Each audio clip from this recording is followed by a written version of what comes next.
Hi, this is Hank Hanegraaff, president of the Christian Research Institute and host of the Bible Answer Man broadcast with another Hank Unplugged short. This one is of a very serious nature. I read the AP News this morning and saw the headline, Evangelical Lutheran Church installs first transgender bishop. And they did so on the 20th anniversary of 9/11. The story is about Reverend Megan Rohrer, who is now going to lead one of the church's 65 synods overseeing 200-some congregations. I should mention, because of the magnitude of this event, that the Evangelical Lutheran Church in America is one of the largest Protestant denominations in the entire United States. They boast some 3.3 million members. And again, all of this to say that the matter at hand is not trifling. This is a matter of tampering with natural law. And to deny natural law is to strike at the very foundation of human civilization. Throughout human history, gender and sex have always been coupled together. It has always been self-evident truth that men cannot become women or vice versa. You can change outward appearances, but it is impossible to change biological realities on a cellular level. In other words, you can't scrub out your chromosomes.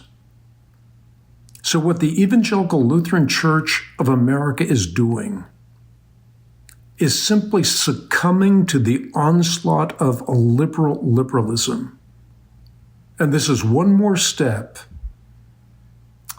another step in the collapse of Western culture, a culture that was once the greatest mission-sending force in the entire world.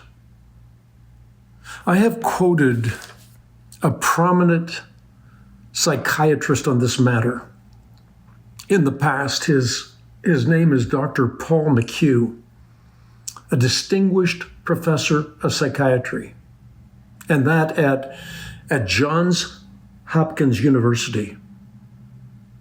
He famously said, after being involved in the practice of trying to transition people from one gender to another, he said that he discovered that transgendered men do not become women, nor do transgendered women become men.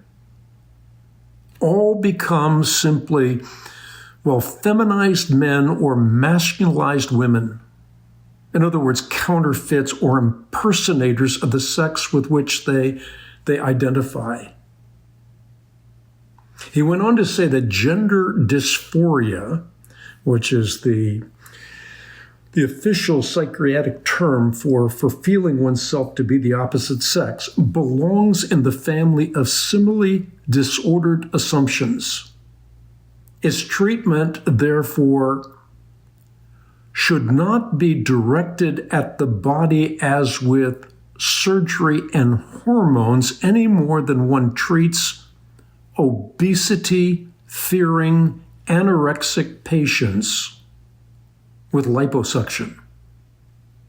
The treatment should strive to correct the false problematic nature of the assumption and to resolve the psychosocial conflicts provoking it.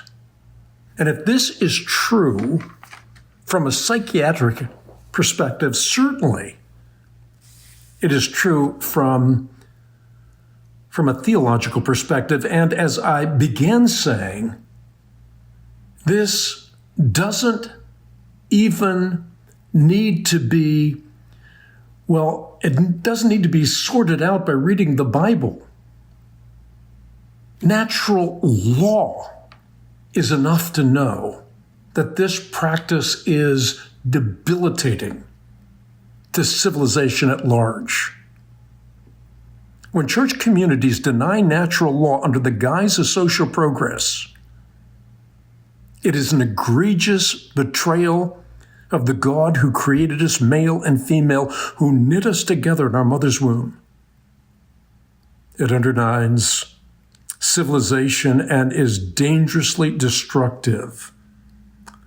Well, actually, to the most vulnerable who cannot as yet distinguish between truth and falsehoods, between a step into the light and a leap into the chasm of darkness.